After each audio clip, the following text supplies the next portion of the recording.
You're dumb, you big dummy. Why didn't you read The Resurrectionist? You big dummy. You suck. You're stupid. Okay, well, nobody actually said that, but I felt like people were thinking it. Hello. Today I want to talk about The Resurrectionist. A few months back, I did a video specifically about Wrath James White. Out of the extreme horror authors that I've read so far, he is still my favorite. I noticed that in every book that I read by him, I found these layers and this depth that is not always present with extreme horror. There's a lot of commentary in his books that I find really fun to dive into and explore. And when I did that video, several people pointed out that The Resurrectionist is his most well-known book and also has a movie based off of it. So today I read The Resurrectionist and I also watched the movie Come Back to Me. So I figured it would be kind of fun to talk about the book and then kind of compare it to the movie a bit. First things first, let's talk about the book. We have this young boy, Dale, who witnesses something just absolutely traumatic, and as a result of that discovers that he has the ability to bring people back to life as long as they have not started to decompose. Not too much time can pass, but within reason he can bring people back to life. As he grows up, he is not using his power for good. Now, the thing about this book is that we are jumping back and forth between Dale's perspective and his neighbor Sarah's perspective. Dale, when he moves in across the street from her and her husband Josh, he quickly becomes infatuated with her, and you realize that he uses his power of bringing people back to life in order to commit crimes. The thing about when he kills people and brings them back to life is that they don't tend to remember. Basically, the story is kind of this versus of Dale's secret and Sarah and Josh trying to figure out what's going on because they do have a sense that something is going on. When I first started reading this, I have to be honest, Sarah came across as being a bit much. She did grow on me. I felt like I started to understand her character a little bit more. Her and Josh, their relationship has a bit of a complex... What is the word?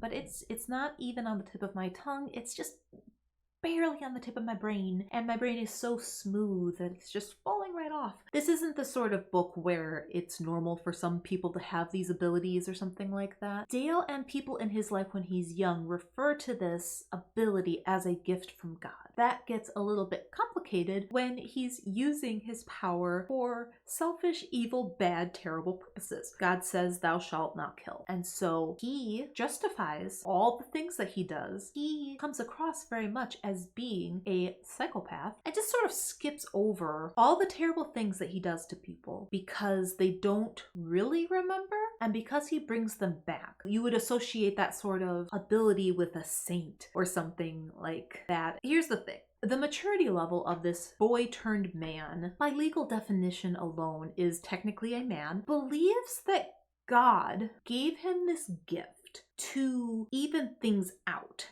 because he is otherwise not going to have much luck with the ladies. So God was like, oh my gosh, man, the things that you would typically associate with like a ladies' man, like being charming and being smooth, being well endowed, all that stuff. He's gonna keep that stuff away from you, but he is going to randomly give you this gift so that you can SA women and then kill them and bring them back, and then they won't remember, so then you can just keep doing that. It's a bit of a stretch, maybe, Dale? So it's this really strange belief system that he's established for himself. God gave him this gift and he's going to use it. And so he and God are good, they're cool, as long as he does bring the people back. Because then he hasn't technically murdered anyone and he has not gone against one of the commandments. Why wouldn't he have just, like...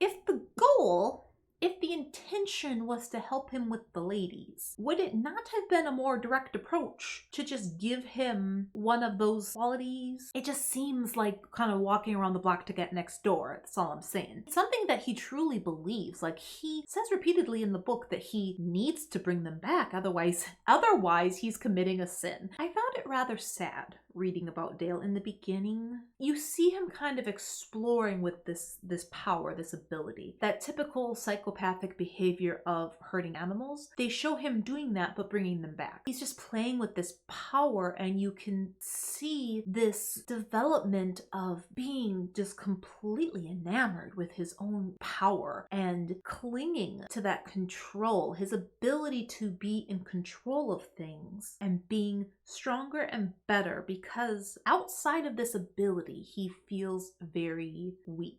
Dark motive, the depths of his ego and his desires, he just gives into it because he has the power to do so. He combines that lust for power with sexual lust. That complete domination over another person makes him feel so powerful, and he just becomes addicted to it. He can have anyone he wants this way. It's scary, but it's also kind of sad. Some spoilers here. Sarah's husband, Josh, he, from the outside, represents everything that Dale resents. He's big and he's strong and he looks like this tough guy. Dale wishes he could have a woman like Sarah, and he resents Josh for being the type of man that a woman like Sarah would want. What Dale wouldn't know is that Josh, when he was a child, was a victim of SA on multiple occasions. And so you have this grown man who looks very strong, who has severe trauma from when he was a child. It's something that comes up again in the book.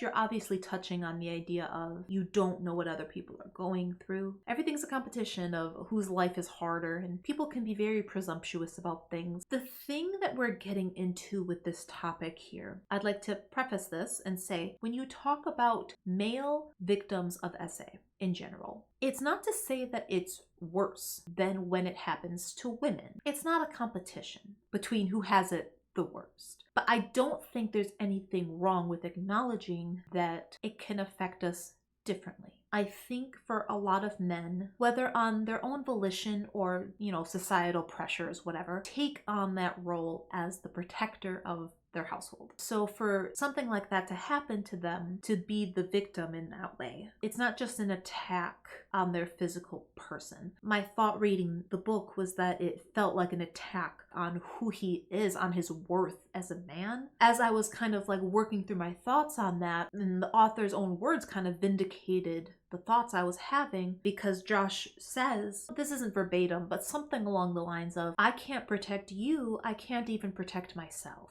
And I also think part of it too, to be completely honest, is the fact that many women, it's really ingrained at us from a young age that SA is a very real possibility for us in our lifetime at some point. For men, it's not, especially straight men, it's not something that is on their radar as much. Not that it's something you can ever prepare for. Women are kind of, again, from a young age, taught, all these steps to take to try to prevent it and protect ourselves. And when it does happen, I don't want to say more shocking, but I guess just they don't see it coming. It's more acceptable to talk about these days, but it's still hard. It's still talked about a lot less by comparison. I appreciated the inclusion of that. So the overall story, the beginning part legitimately made me nauseous when I was reading it, which was kind of cool.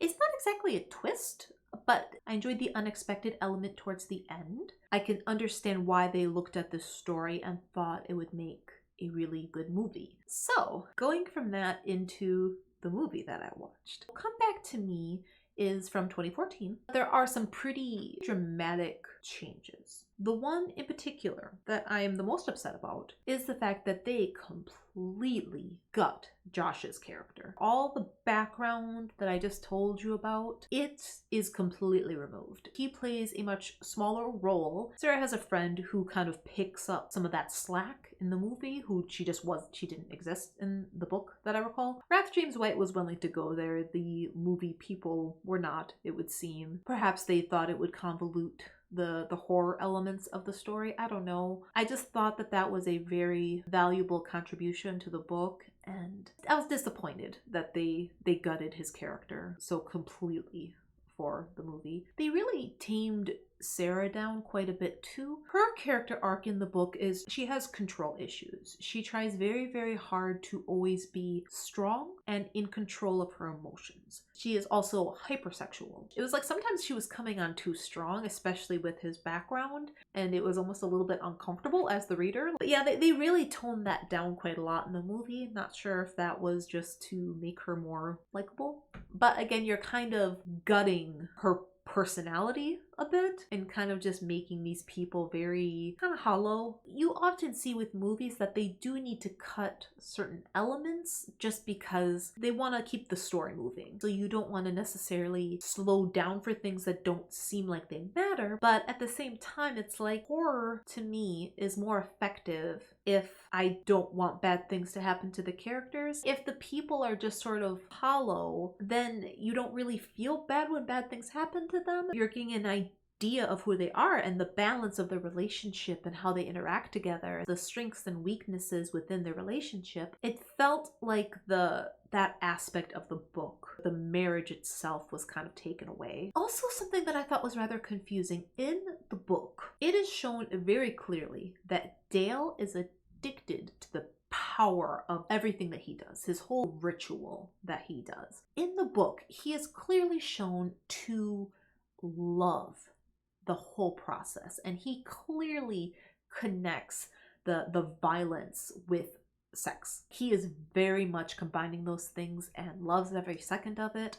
It's his thing. In the movie, the way that they talk about Dale is that he enjoys the killing and bringing them back, resurrecting people. That's how he connects with people. And they talk very much about the resurrection process. But what they're showing doesn't really match what they're saying. What they're showing is that he is interested in having sex. There's all these new elements that are introduced in the movie to indicate that he is also seeking emotional intimacy, not just physical. What they're showing is that what he wants is the physical and emotional intimacy, and he resurrects people merely as a means to be able to do the first part. They don't show him enjoying killing people. He does the resurrection because that's what he has to do for them to forget so that he can continue to do the essay over and over again. They show him as being creepy and weird, but they don't show him like really